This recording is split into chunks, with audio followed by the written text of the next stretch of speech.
gosh. This is super sensitive. It turns on like just barely with a touch.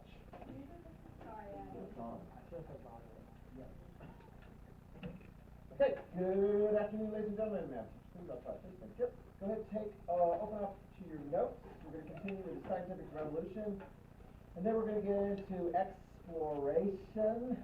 Wow. This is going to be very good because as we get into the next part of our unit, we're going to be looking at different things like what's going on in Americas and Africa and Asia and stuff. But that's actually going to be in our next sort of, it's going to be a smaller unit. It's going to be a condensed unit. This unit that we've been on from the beginning is wrapping up. You will be tested on it at the conclusion. We have tests. Believe it or not, we do have tests in here. The first big thing you're going to have, big-ish, 20 points. Get ready for that quiz. Get ready for that quiz. Read the quiz. Read the material. Prepare, something not a bad thing to do, prepare 2 sentences for each of the different items on your study guide as you're going through, so that you don't get all 20 points. Always hard to get all 20 points. You can get 2 of those points back by turning in that preparation material. Okay? So, come in prepared for that. When is that going to be? Chapter 16 quiz? W stands for Wednesday. Yeah, January 6th, yeah. Okay? So we'll be doing that in class by first thing, January 6th. So I didn't want to set it up for the 4th. Actually, I'm trying to remember if, I'll have to double check. Because we got this like Monday kind of thing going on. Right? You guys have heard of that? Yeah, Monday's like going to be a different sort of a day. So at least for that first week back, actually, wow, yes, you really will need to be ready for, because if I see you for the very first time physically in class here on the 6th, well, then that's when I'm going to have a quiz. And then we'll have the test after that. We'll have either the following week or the following week of that. Okay, so we're just moving on. Yes? Yeah, that could be the case. So I'll have to make an adjustment. Let me double check on that and so forth. Good point. Yep. Yep. So it will be Tuesday. What about Martin Luther King Jr. week? Everyone gets that Monday off. So that's going to take some adjustment and so forth. This course, you do know this. This is a 2-semester course, right? You guys knew that? I mean, I think some of you guys, what are the classes you're taking that are this semester long? Speech? Leadership? What do you, this speech? Yeah, we have business. So it switches. What are you guys taking right now?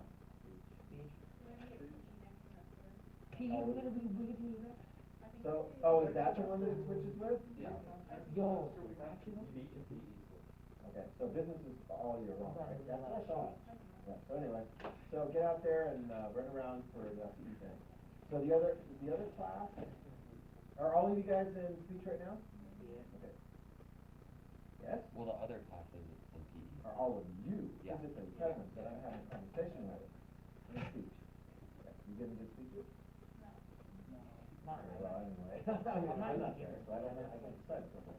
Anyway, so what we're going to be doing here today, go ahead, have your notes out. We're going to continue on with the scientific revolution, and it's a little bit of an interesting shift because we're moving into, write this down, human sciences, or sometimes referred to as social sciences, or sometimes people call it social studies. Wow. That's the kind of stuff that I teach. Social sciences. Well, where is this coming from? Well, it's actually kind of an offshoot of the scientific revolution. People have confidence that, oh my gosh, we can figure out how the stars and the planets and all those things work, and there's rules, and there's like laws of gravity and motion, and like, I don't know, what is the law of inertia? Raise your hand if you can tell me the law of inertia. You think you know what it is?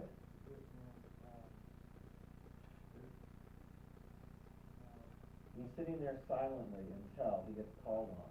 And then, everything, I think it's like something like that, everything remains like inert or non-moving until something acts upon it. Is that right? Okay, or it stays is not in motion until something acts upon it to put it in motion, and it will remain in motion. Although, actually, if something is moving, eventually what could stop it? Friction, yeah. So, is air create friction? Oh, yes it does, right? You guys remember my law of gravity test last time? Did you guys see it? Yesterday's class, the other 9th grade class, they were like, yeah, we saw it, Mr. Henson. The earth moved. It met you part way, not halfway, part way. When I jumped up, the earth came up and met part way. So here's the deal. There's a lot of confidence in science, and there's the idea, write this down, that humans are also part of the universe, and so humans can be figured out as well. There are scientific laws relating to humans. It's much more controversial. Much more controversial, because you can't argue with like gravity. But can you argue over whether or not humans should behave a certain way, or why they behave a certain way, or what's going on? Key thing: confidence, especially at this time period. Confidence that humans, using reason, using science, using their head, can figure all things out. I mean, all things out. By the way, today, have we figured all things out? How many of you guys, raise your hand, have like confidence that science, and we're not done yet, that science is going to figure out all things that are important to human beings? How many of you guys are like, science will figure out more things that are important to human beings than we know now? Right? So we're still on that kind of trajectory and so forth. Right? I mean, you can look back and go, okay, we figured out this, that, and so that science is going to figure out more to I don't know, govern people. Are we going to learn more about like how humans should behave and so forth? Are we going to Animal Farm, the communists, they have ideas that they say are scientifically based. Humans interact with other human beings in a scientific universe, and therefore the pig should rule. Did you get to that point in the book yet? Are the pigs in charge? Who's the top pig at that point in your book? I'm curious as to how far you're along. Okay. So what's happened to Snowball? He's out. He got exiled. Yeah, he got out. Yeah, the real Snowball that it's based on, I don't know if you get in all the background and so forth, the real Snowball that it's based on is a guy by the name of Leon Trotsky, who was a buddy of Lenin. Not so much of Stalin. When Lenin died, Stalin came to power. They had a fight. Stalin won. Trotsky escaped. Went to Mexico. Hung out with artists. He thought he was safe.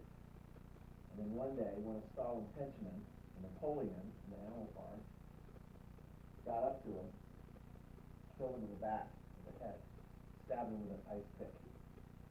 Yeah. I don't think that's going to happen necessarily in the story. But put this down. Humans will try to figure out, they're going to come up with theories. And some of these theories are really important. Like the one we're about to talk about, John Locke. Write it down. John Locke. He's an Englishman. He's going to come up with some ideas about the way humans interact in government, in politics. This is sort of like political science. And his ideas are going to be so important, they're going to impact us. You'll recognize some of the words that come out of his mouth, come out of his writing. It's going to influence the Declaration of Independence. The Declaration of Independence. They're like, wow, the governing documents for the United States of America. John Locke is writing in a country, Britain. Okay? By the way, what is the form of government that the British have at that time? I'll give you two choices. Absolute monarchy or constitutional monarchy? Constitutional, okay? So the government, write this down, in Britain is limited. There's a king. The king doesn't have all power. Who has most of the power in the government at that time? Who's got most of the power? Who do you suppose has most of the power in Britain today? King? They don't even have a king, they have a queen. Noble? No. The people? Yeah, very much the people. So they've let more and more people involved and so forth. So here's the deal. John Locke is saying, he's making observations about what's going on in his country. He's saying, our country's government is based on the rules of nature and human society. These are scientific rules. He calls it the social contract theory. I want you to write this down. We're going to delve into this and pull it apart and see exactly what he's talking about. Because as he's writing this, people are going, yeah, this is right. Because before he came along in the scientific revolution and all this enlightenment, this time period that humans can figure all things out, use reason and so forth, what was the belief? Let's say you go back in like an absolute monarchy. What was the belief? The king is in charge. Who says the king's in charge? Where does the king say, I get my power from? Pointing upward. Up. I get my power from up. It's a gravitational thing. Up. No, not good enough answer. Who gives the king the power to tell everybody else what to do? Starts with a G. Thank you very much. Yeah, there we go. It's called the divine right theory. And a lot of people subscribe to that. It's like, God has given the power to me as the king, and then I pass it down to my kids and so forth. And the king, and so therefore, if you're the king and you're given power by God, what do the people have to do? What do they have to do? You're the king. What do they have to do? Do they have to get into a negotiation with you and so forth, or do they have to obey you? There you go, obey you. Although it's interesting, because even then people will go, wow, he's not doing a very good job. He's surely a horrible king. It looks like, instead of, hey, let's have a vote to remove him, looks like maybe God is saying that maybe that guy should be king, so we should get rid of him and bring some other king in. That's old divine right theory. His, John Locke's theory, is different. His is a social contract theory. This chart actually spells it out pretty well. You've got the government, on the one hand, government, write it down, they have the power. It could be kings, it could be kings in the midst of nobles and so forth. They've got the power. And then there's the people. The people are going to be very important. And it says right here, the people have the power, and who do they give the power to carry out? They give the power to the government. They give the power to the king. So the power starts with the people. Are the people going to let the government, the kings, exercise power? Sure. But here's the deal. They have to protect the rights of the people. They call it a social contract because, you guys know what a contract is? I got a car. Somebody want to buy it? If I were selling my car and you wanted to buy it, right? Let's say we're going to enter into a contract. On my part of the contract, what do I have to do? Yeah, I'm going to give you the car. What do you suppose his part of the contract is going to be to do?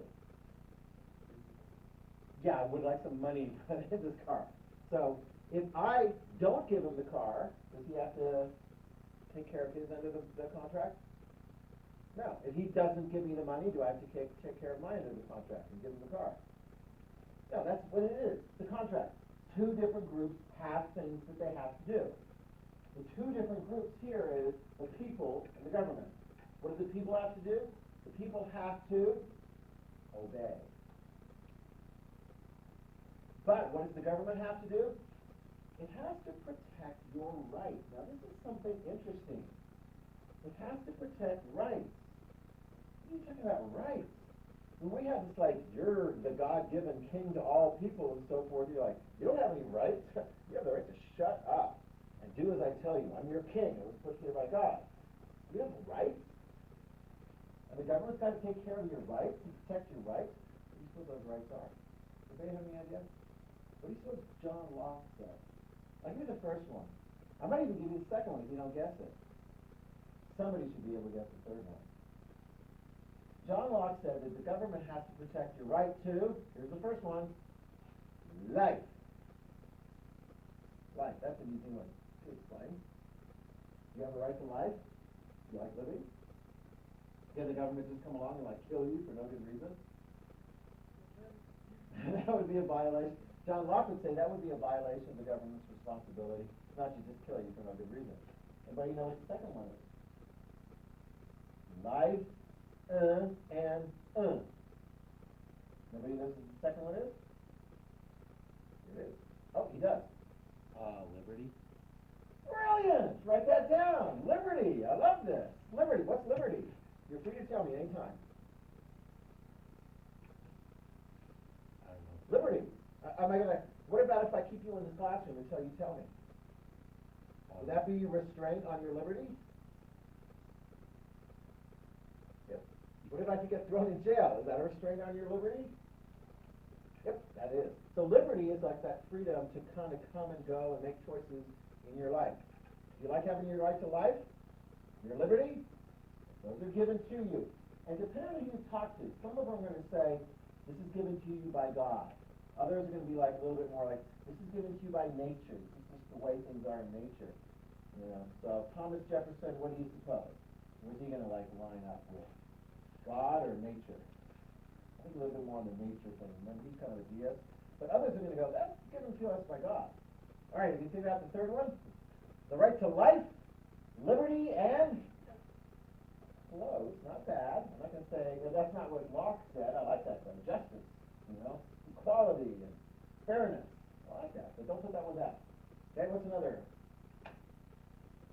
Life, liberty, and he said the pursuit of happiness. Do not write that down, though.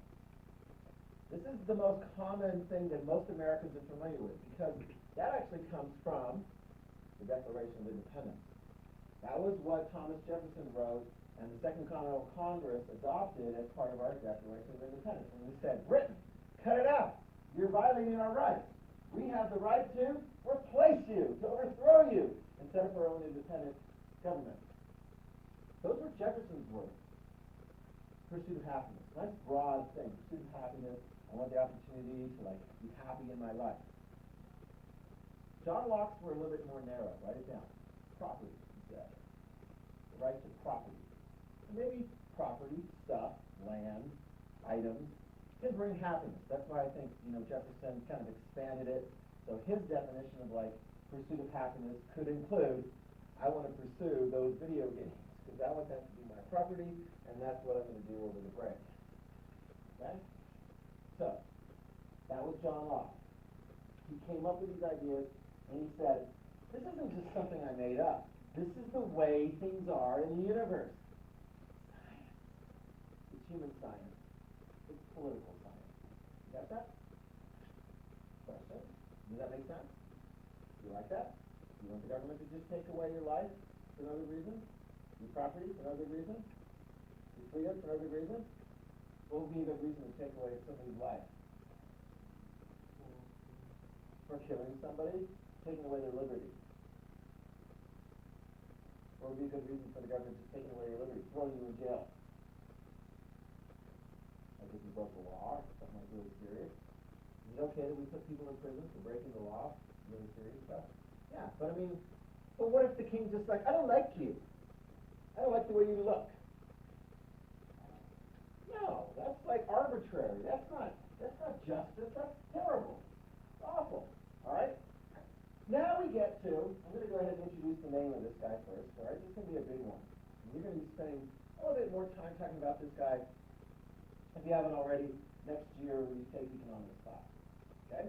His name is Adam Smith.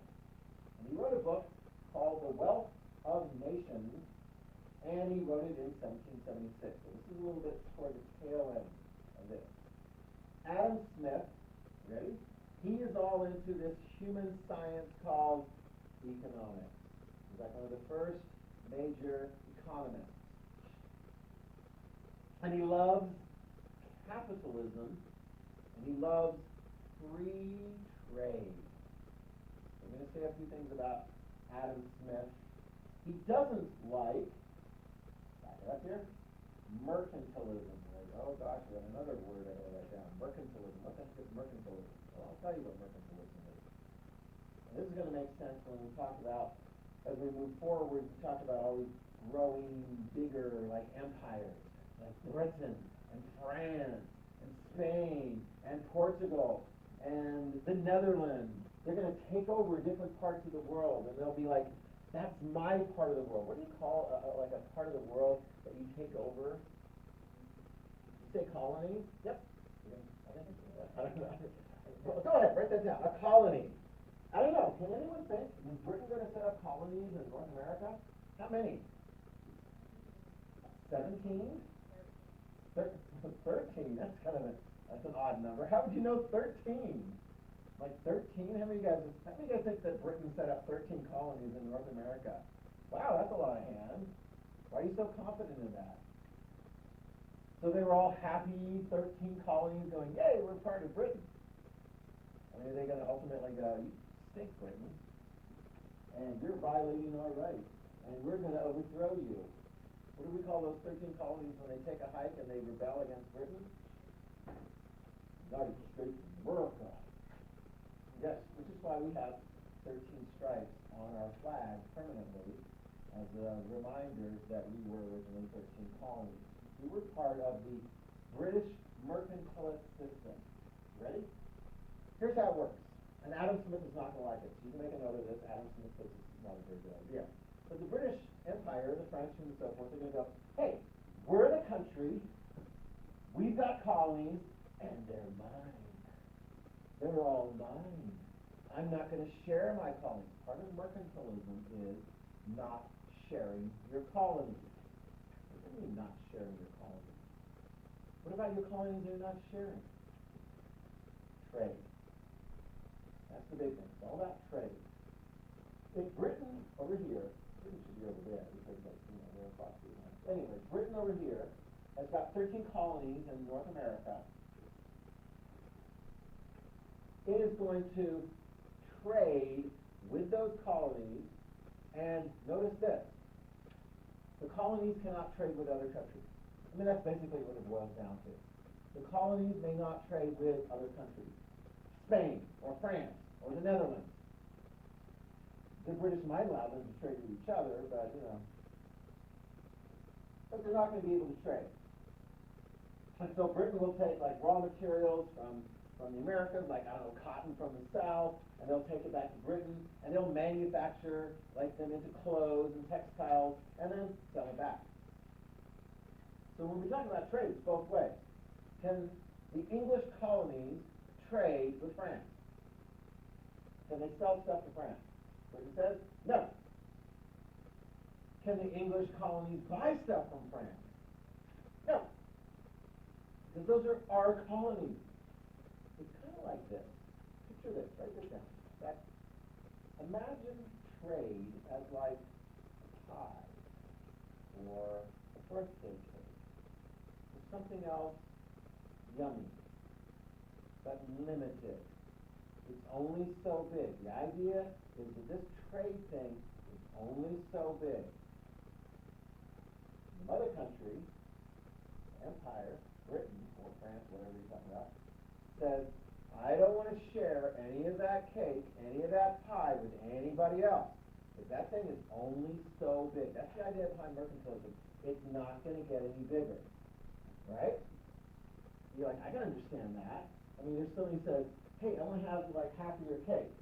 They're like, well, that's half of my cake. And I'm like, don't worry. If I take half, the rest of your cake will grow even bigger to take over for the cake that I took. And you're like, no, that is not going to happen. Right? It's not going to happen. But here is what Adam Smith said. Adam Smith made some observations. You ready? He says, the world is not limited as far as trade. He said mercantilism is stupid. It's wrong. You shouldn't do it. He says people should trade with whoever they want to trade with. That's his basic. That's his basic thing. He's all for free trade. So, if you're a colony, who should you be able to trade with? Whoever. Get the best price. Get the best deal. Maybe your best deal is going to be with France or with Spain. Right? Does that make sense? Get the best price. Buy your stuff cheaper. sell your stuff at the best price you can sell it for. I mean, what does that sound like? Sounds a little bit like free trade capitalism. In fact, think of it this way. What if you were told you could only shop at one store? That's it. You can only shop at one store. Are you going to get the best prices from that one store? Not necessarily. If that store knows that you can't buy from anywhere else, what are they going to do? They're going to like jack the prices up and get as much as you can from it. You're not too happy about that. What if you were told if you were selling stuff, you could only sell it to one buyer? I mean, the buyer's like, well, I'll buy this stuff for this. And you're like, no, what are you kidding? I can sell it for more to somebody else. I'm like, sorry, I'm the only buyer. Too bad. Adam Smith says there is a free hand in the invisible free hand in the marketplace. And it is best not to put up barriers. Write this down. He wants no barriers. No barriers. The fact that one colony belongs to one country and so forth, that's stupid. That's a stupid arbitrary barrier. Just let the people trade with whoever they want to trade with. It's a free hand. He tells the government, let it alone. Here's French for let it alone. It's called laissez-faire. You should write that word down. Laissez-faire. It's French. You want to be really influential, throw the French into your theory. Laissez-faire translates to let it alone. He tells government, let it alone. Let your colonies trade with other people. You trade with other people's colonies. And actually, truth be known, do the British want to trade with like Spanish colonies, Dutch colonies? Heck yeah. They were always like trying to butt in and go, don't trade with our colonies. Those are British colonies.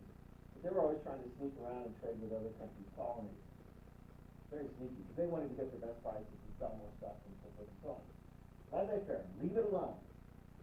Leave it alone. In fact, there's another part of this. Put this down as well. Sometimes governments would help their own country's businesses. Like, for example, let's say in America, we were trying to only help American businesses. We might say, hey, if you want to buy computer chips, you want to buy computer chips, you can only buy them from U.S. computer manufacturers, computer chip manufacturers. How about that? How many places in the world make computer chips? Anyone know? Does anyone know what some of the biggest computer chip manufacturing countries in the world? What do you think? China and South Korea makes a lot. Anybody know the name of a big computer chip company in the United States of America?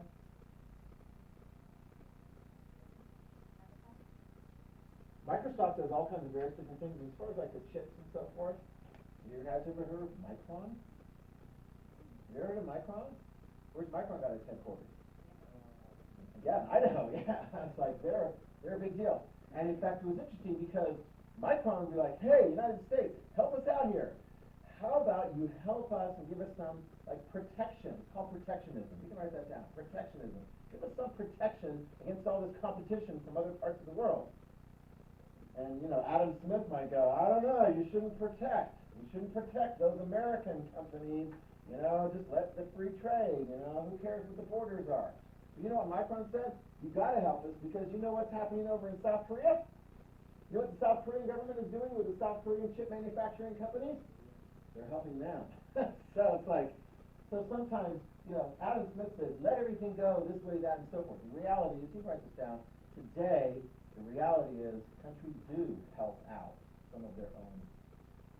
And some of the reason why they do that is because other countries are helping out their businesses. Does that make sense? In fact, there was a time when people would say, South Korea might be trying to help their businesses because if they help their businesses, then they defeat the competition. What happens if you defeat the competition? They're gone. And then what do you have? I'm the only seller on the global market.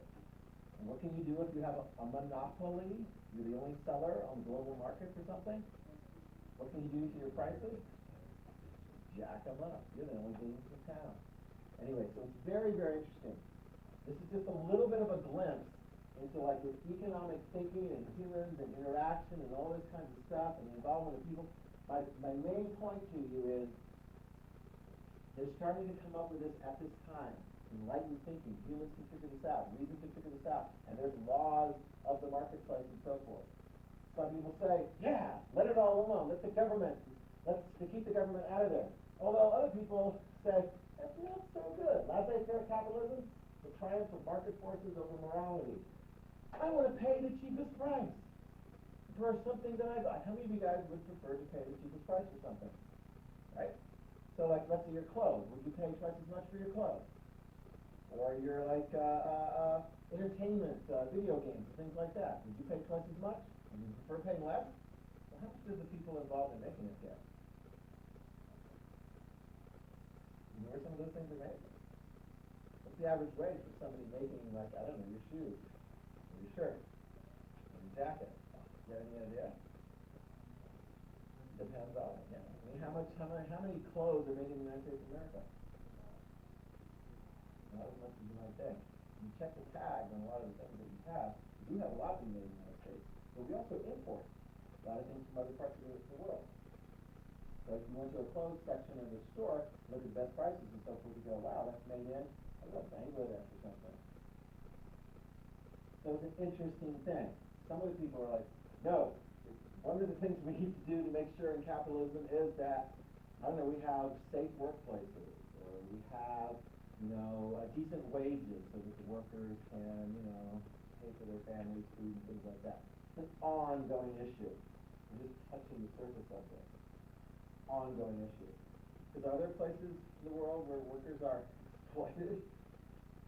Actually, it's interesting because Congress right now, they're looking at, maybe we should pass a law that says we won't let China import things to our country. We won't import things from China unless they can prove that the stuff wasn't made from like slave labor.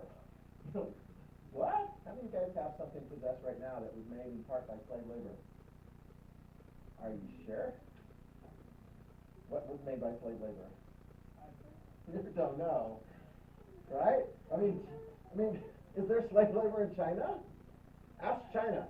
Do you have slave labor? What's the answer? No. Are they telling the truth? Do they have people who are like in incarceration?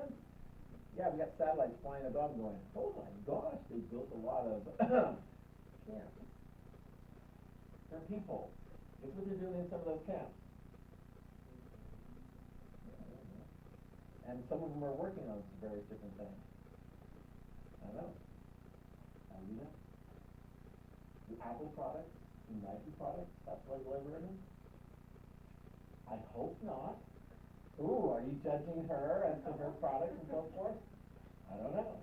She's got Nike shoes on. So do you. Do you know for a fact that those were or were not made by slave labor in China? I don't know. Do we have slave labor in the United States of America? I hope not. That's our country. We should have a pretty good say-so about things that are going in this country. Anyway, it's a complicated thing, the whole world and so forth. It's a good thing as we go into our next time period, where Europe starts to take over the other parts of the world, that there's not going to be any issue about slavery. I mean, there's going to be a lot of issue about slavery. It's going to be bad. You ready to transition? Let's do it. All right? Let's do it. This is a big shift now in our notes. This is page 3. We're going to go through this one at a fairly good clip from here on out. Page 3. Western Europe moves out into the world. Oh! This is the stuff from chapter 16. So you guys can be thankful that there's a little bit of an overlap here between what we're going to be covering in class and what's going to be showing up in your reading and what's going to show up in the quiz. So get ready for the quiz. All right? Western Europe starts moving out into the world. Wow. And we're going to see, write this down, that Western Europe is going to take over big chunks of the world. Wow! How do they do that? I mean, how does Western Europe take over like the Americas? Well, the first thing they got to do is they got to discover the Americas. Well, who wants to discover the Americas? I mean, good grief, you don't even know the Americas are there. Who wants to get on some boat and head off in some direction and think that you're going to like end up in the Americas? In 1492, when Christopher Columbus sailed the ocean blue and bumped into the Americas, where did he think he was actually going? Exactly. He thought he was going to Asia. And he was very purposeful for that way. Well, here's the deal. Christopher Columbus set sail from Spain, heading west, and anyone could point at the map and look to him and go, Asia is over to the east, dude. Why don't you go to the east? Oh, there's somebody in the way. The Ottoman Turkish Empire. Here we go. The Ottoman Turkish Empire. Write it down. The Ottoman Turkish Empire is going to be a pretty big obstacle to Western European countries, Portugal, Spain, Britain, France, Netherlands. It's going to be a pretty big obstacle for those countries to trade with Asia, because it's in the way. Like, that's stupid, but it is in the way. That land has always been there. In fact, let me ask you this. When we started out this unit, way back when in August, what group of people had gained control over huge areas of Asia, pretty much going almost like over to like this area right in here? Exactly, write this down. The Mongols had. How was trade during the time of the Mongols? It was pretty good, yeah. Did the Mongols charge a lot for tariffs as they go through? No. Was there a lot of expenses for like security costs? No, there wasn't a lot of expenses for security costs. What happened then with the Mongols doing all their trade?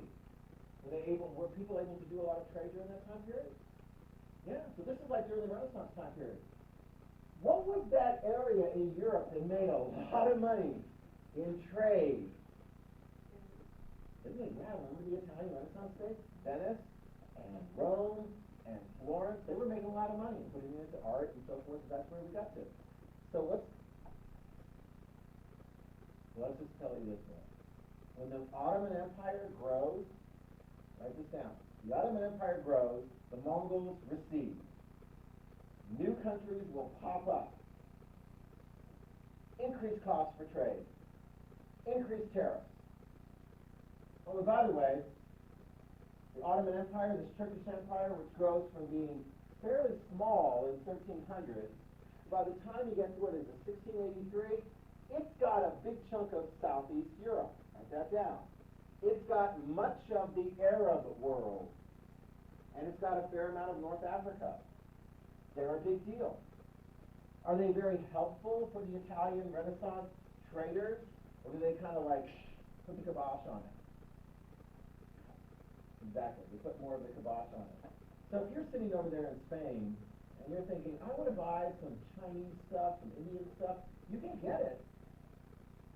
But what's the problem after the rise of the Ottoman Empire? What's the problem? Yeah. It starts becoming really expensive. You got that? It becomes really expensive. We kind of hinted at this before. When the Mongols fall, you're going to be replaced with lots of various different other countries. And one of the biggest ones is the Ottoman Empire. And you're going to still get trade going through there, but the thing is it costs more. Got that? It's going to end up costing more. It's going to be a bit of a hassle. So what do you do about it?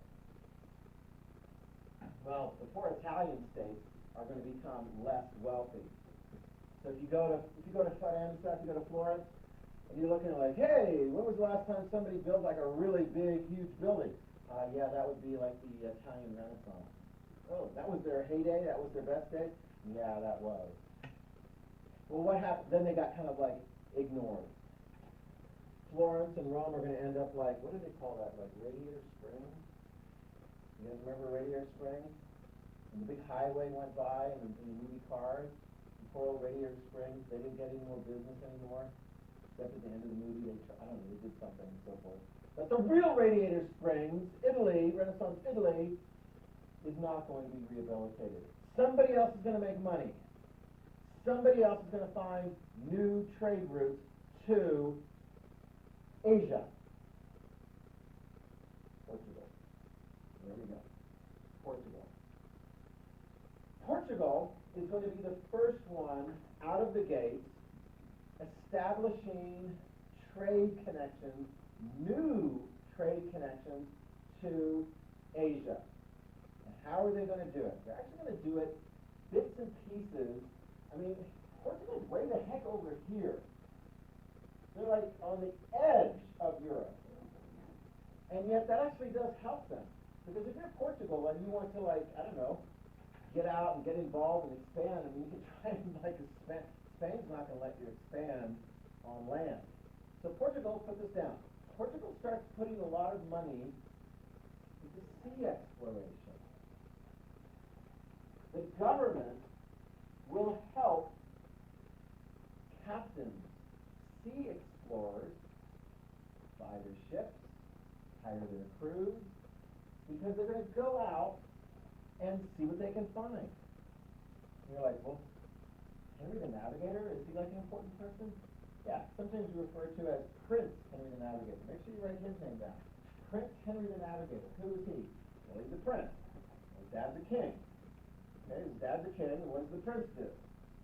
Well, the prince is in charge of coming up with money and helping to fund sea exploration. Well, what are they going to do? The sea exploration. I mean, it's like, what can Portugal possibly gain by, like, expanding out into the ocean? Well, here you go. First thing, they're going to find some islands that other people haven't really discovered. Actually, it's off it right here. They're going to find the Azores and the Canary Islands, and they'll take them over. So there you go. Portugal has just expanded. They've added some islands. And on those islands, they're going to grow things. And who's going to benefit? Portugal. And then these guys go further and further. Look at this. They go down the African coast to Cape Verde. They take that over. And now that's Portuguese territory. And they're growing things on those areas. And they're like, I don't know, we need more people to help grow stuff. Here's the early insight. Raise your hand if you can tell me, how did the Portuguese get enough people to actually grow things on the island to help Portugal make money? They enslaved the population. And when those people weren't enough, when your slaves die off, you get replacement. You get replacement. You're like, that's a weird question, Samantha. I don't have slaves. My slaves don't die off. If my shoes break, I'll go to the store and buy more shoes. Where are you going to go? I mean, is there any place? Oh my gosh, it's staring at you. Is there any place? I mean, you can look, the world had slaves all over the place. But with respect to Portugal, the first one, you're going to see it grow and grow and grow. Where are you going to go to pick up some slaves? Africa. You can write that down. It starts during the time of the Portuguese. Who is going to sell African slaves to Portuguese sea captains? Anybody know? Who captures the African slaves or the African people and turns them into slaves? Who? Some guy. Just some guy. All right, I'm a Portuguese sea captain.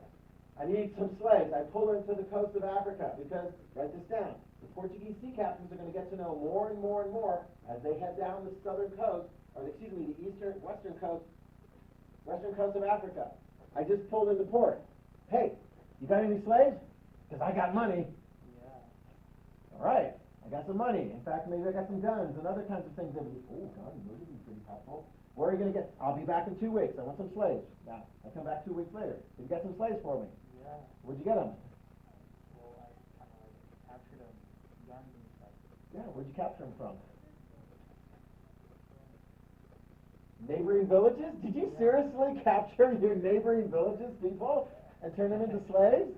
Yeah. You son of a gun. I'll buy it. I'll be back next year for more, because they seem to break down. Oh my gosh, you see, this is the beginning of the African slave trade. It starts during the time of Portugal's little bumping around here, there, and everywhere. Eventually, we'll tell the story about how Vasco da Gama was able to figure out how to get around the southern tip of Africa, which was sometimes called the Cape of Death and turmoil and storms and nastiness, and he'll make it around it, and they'll call it the Cape of Good Hope. So that's where we'll pick it up next time. The Cape of Good Hope. And then we'll get to Columbus. Here it is. Okay, so we'll pick it up with Vasco da Gama next time. And watch out for this guy. He will capture him. You better be ready. Capture him first.